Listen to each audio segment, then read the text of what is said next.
ಜೀವನ ಒಂದು ಓಟ ಆಗಿದೆ.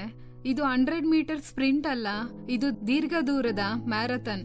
ಈ ಓಟದಲ್ಲಿ ವೇಗಕ್ಕಿಂತ ಹೆಚ್ಚು ಮುಖ್ಯವಾದದ್ದು ಕೊನೆಯವರೆಗೆ ನಂಬಿಕೆಯಲ್ಲಿ ನಿಲ್ಲುವಂಥದ್ದು. ಅನೇಕರು ಜೀವನವನ್ನ ಆರಂಭಿಸ್ತಾರೆ, ಆದ್ರೆ ಎಲ್ಲರೂ ಯಶಸ್ವಿಯಾಗಿ ಮುಗಿಸೋದಿಲ್ಲ. ದೇವರು ನಮ್ಗೆ ಕೇವಲ ಆರಂಭಿಸಲು ಮಾತ್ರ ಅಲ್ಲ, ಓಟವನ್ನ ಪೂರ್ಣಗೊಳಿಸಲು ಕರೆಯುತ್ತಾನೆ. ಬೈಬಲ್ ಹೀಗೆ ಹೇಳುತ್ತದೆ, ಇಬ್ರಿಯದವರಿಗೆ ಬರೆದ ಪತ್ರಿಕೆ 12ನೇ ಅಧ್ಯಾಯ 1-2 ವಚನ. ಆದ ಕಾರಣ ಇಷ್ಟು ಮಂದಿ ಸಾಕ್ಷಿಯವರು ಮೇಘದೋಪಾದಿಯಲ್ಲಿ ನಮ್ಮ ಸುತ್ತಲೂ ಇರುವುದರಿಂದ ನಮಗೆ ಅಭ್ಯಂತರ ಮಾಡುವ ಎಲ್ಲಾ ಭಾರವನ್ನು, ಹತ್ತಿಕೊಳ್ಳುವ ಪಾಪವನ್ನು ನಾವು ಸಹ ತೆಗೆದಿಟ್ಟು ನಂಬಿಕೆಯನ್ನ ಹುಟ್ಟಿಸುವವನು ಪೂರೈಸುವವನು ಆಗಿರುವ ಯೇಸುವಿನ ಮೇಲೆ ದೃಷ್ಟಿ ಇಟ್ಟು ನಮಗೆ ನೇಮಕವಾದ ಓಟವನ್ನು ಸ್ಥಿರಚಿತ್ತದಿಂದ ಓಡೋಣ. ಒಮ್ಮೆ ಒಬ್ಬ ಮ್ಯಾರಥಾನ್ ಓಟಗಾರನು 42 ಕಿಲೋಮೀಟರ್ ಓಡ್ತಾ ಇದ್ದ. ಮೊದಲು 20 ಕಿಲೋಮೀಟರ್ ಎಲ್ಲರಿಗಿಂತ ಮುಂದೆ ಇದ್ದ. ಜನರು ಚಪ್ಪಾಳೆ ತಟ್ಟಿದ್ರು. ಆದ್ರೆ ಕೊನೆಯ ಕೆಲವು ಕಿಲೋಮೀಟರ್ನಲ್ಲಿ ಆಯಾಸಗೊಂಡು ನಿಂತು ಬಿಟ್ಟ. ಇನ್ನೊಬ್ಬ ಓಟಗಾರನು ನಿಧಾನವಾಗಿ ಓಡ್ತಾ ಇದ್ದ. ಯಾರು ಅವನನ್ನ ಗಮನಿಸ್ಲಿಲ್ಲ, ಆದ್ರೆ ಅವನು ನಿಂತ್ಕೊಳ್ಳಿಲ್ಲ. ಕೊನೆಗೆ ಗುರಿಯನ್ನ ತಲುಪಿದ. ಜೀವನದಲ್ಲಿಯೂ ಕೂಡ ದೇವರು ಕೇಳುವಂಥದ್ದು ನೀನು ಎಷ್ಟು ವೇಗವಾಗಿ ಓಡ್ದೆ ಅಂತ ಅಲ್ಲ, ನೀನು ನಂಬಿಕೆಯಲ್ಲಿ ಕೊನೆಯವರೆಗೆ ಓಡಿದೀಯಾ ಅಂತ. ಫ್ರೆಂಡ್ಸ್, ಮೊದಲನೆಯದಾಗಿ ಓಟವನ್ನ ಅಡ್ಡಿಪಡಿಸುವ ಭಾರಗಳನ್ನ ಬಿಟ್ಟು ಬಿಡಿ. ಇಬ್ರಿಯದವರಿಗೆ ಬರೆದ ಪತ್ರಿಕೆ 12ನೇ ಅಧ್ಯಾಯ 1ನೇ ವಚನ ಹೇಳ್ತದೆ, ಪ್ರತಿಯೊಂದು ಭಾರವನ್ನ ಬಿಟ್ಟು. ಭಾರ ಅಂದ್ರೆ ಯಾವಾಗ್ಲೂ ಪಾಪ ಅಲ್ಲ, ಕೆಲವು ಒಳ್ಳೆಯ ವಿಷಯಗಳು ದೇವರ ಓಟಕ್ಕೆ ಅಡ್ಡಿಯಾಗಬಹುದು. ಅನಗತ್ಯ ಚಿಂತೆ, ಕ್ಷಮಿಸದ ಮನಸ್ಸು, ಕೋಪ, ಭಯ, ಲೋಕದ ಆಕರ್ಷಣೆ, ಆತ್ಮೀಯ ಸೋಮಾರಿತನ. ಓಟಗಾರನು ಭಾರವಾದಂತ ಚೀಲ ಹೊತ್ತು ಓಡೋದಿಲ್ಲ. ನಾವು ಸಹ ಆತ್ಮೀಯ ಭಾರಗಳನ್ನ ದೇವರಿಗೆ ಒಪ್ಪಿಸ್ಬೇಕು. ಎರಡನೆಯದಾಗಿ ಪಾಪವನ್ನ ಬಿಟ್ಟು ಬಿಡಿ. ವಚನ ಹೇಳ್ತದೆ, ಸುಲಭವಾಗಿ ಸಿಕ್ಕಿಸಿಕೊಳ್ಳುವ ಪಾಪವನ್ನ ಬಿಟ್ಟು. ಪಾಪವು ಓಟಗಾರನ ಕಾಲಿಗೆ ಕಟ್ಟಿದ ಹಗ್ಗದಂತಿದೆ, ಅದು ಮುಂದೆ ಸಾಗೋದಿಕ್ಕೆ ಬಿಡೋದಿಲ್ಲ.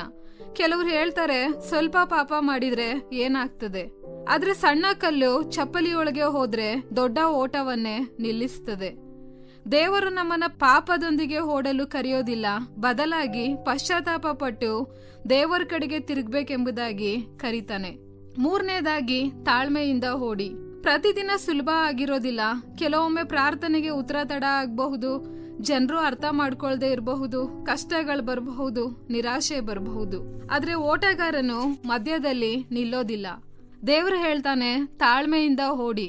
ನಂಬಿಕೆಯ ಜೀವನ ಒಂದು ದಿನದ ಕೆಲಸ ಅಲ್ಲ, ಪ್ರತಿದಿನ ದೇವರೊಂದಿಗೆ ನಡೆಯುವಂತ ಜೀವನ. ನಾಲ್ಕನೆಯದಾಗಿ ಯೇಸುವಿನ ಮೇಲೆ ದೃಷ್ಟಿ ಇರ್ಲಿ. ವಚನ ಹೇಳ್ತದೆ, ಯೇಸುವಿನ ಮೇಲೆ ದೃಷ್ಟಿ ಇಟ್ಟು. ಓಟಗಾರನು ಹಿಂದೆ ನೋಡ್ತಾ ಓಡೋದಿಲ್ಲ, ಹಿಂದೆ ನೋಡಿದ್ರೆ ವೇಗ ಕಡಿಮೆ ಆಗ್ತದೆ. ನೀವು ಕೂಡ ಜನರನ್ನ ನೋಡ್ಬೇಡಿ, ಸಮಸ್ಯೆಗಳನ್ನ ನೋಡ್ಬೇಡಿ, ನಿಮ್ಮ ಫೇಲ್ಯೂರ್ಗಳನ್ನ ನೋಡ್ಬೇಡಿ, ಯೇಸುವನ್ನ ನೋಡ್ರಿ, ಆತನೇ ನಿಮ್ಮ ಶಕ್ತಿ. ಐದನೆಯದಾಗಿ ಗುರಿಯನ್ನ ಮರೆಯಬೇಡಿ. ಕ್ರೈಸ್ತ ಜೀವನದ ಗುರಿ ಕೇವಲ ಈ ಲೋಕದ ಯಶಸ್ಸಲ್ಲಿ ಅಲ್ಲ, ನಮ್ಮ ಅಂತಿಮ ಗುರಿ ದೇವರನ್ನ ಮಹಿಮೆ ಪಡಿಸುವಂಥದ್ದು, ನಂಬಿಕೆಯಲ್ಲಿ ನಿಲ್ಲುವುದು, ಶಾಶ್ವತ ಜೀವನವನ್ನ ಹೊಂದಿಕೊಳ್ಳುವಂಥದ್ದು. ಆದ್ದರಿಂದ ಪ್ರತಿದಿನ ಕೇಳಿಕೊಳ್ಳೋಣ, ನಾನು ಗುರಿಯ ಕಡೆಗೆ ಓಡ್ತಾ ಇದ್ದೀನ. ಕೊನೆಯದಾಗಿ ಫ್ರೆಂಡ್ಸ್, ಅನೇಕರು ಕ್ರೈಸ್ತ ಜೀವನವನ್ನ ಉತ್ಸಾಹದಿಂದ ಆರಂಭಿಸ್ತಾರೆ, ಆದ್ರೆ ದೇವ್ರು ಬಯಸುವಂಥದ್ದು ಕೊನೆಯವರೆಗೆ ನಂಬಿಕೆಯಲ್ಲಿ ಸ್ಥಿರವಾಗಿ ಓಡುವಂಥವ್ರನ್ನ. ಆದ್ದರಿಂದ ಇಂದು ನಿರ್ಧರಿಸೋಣ, ನಾನು ನಿಲ್ಲೋದಿಲ್ಲ, ನಾನು ಹಿಂದೆ ತಿರುಗಿ ನೋಡೋದಿಲ್ಲ, ಯೇಸುವಿನ ಮೇಲೆ ದೃಷ್ಟಿ ಇಟ್ಟು ನನ್ನ ಓಟವನ್ನ ಪೂರ್ಣಗೊಳಿಸುತ್ತೇನೆ. ಈ ಕಾರ್ಯಕ್ರಮದ ಬಗ್ಗೆ ನಿಮ್ಮ ಅಭಿಪ್ರಾಯ, ಸಲಹೆಗಳು ಹಾಗೂ ಯಾವುದೇ ಪ್ರಾರ್ಥನಾ ಮನವಿಗಳಿದ್ದಲ್ಲಿ ನಮ್ಮ ದೂರವಾಣಿ ಸಂಖ್ಯೆಗೆ ನೀವು ಕರೆ ಮಾಡಬಹುದು.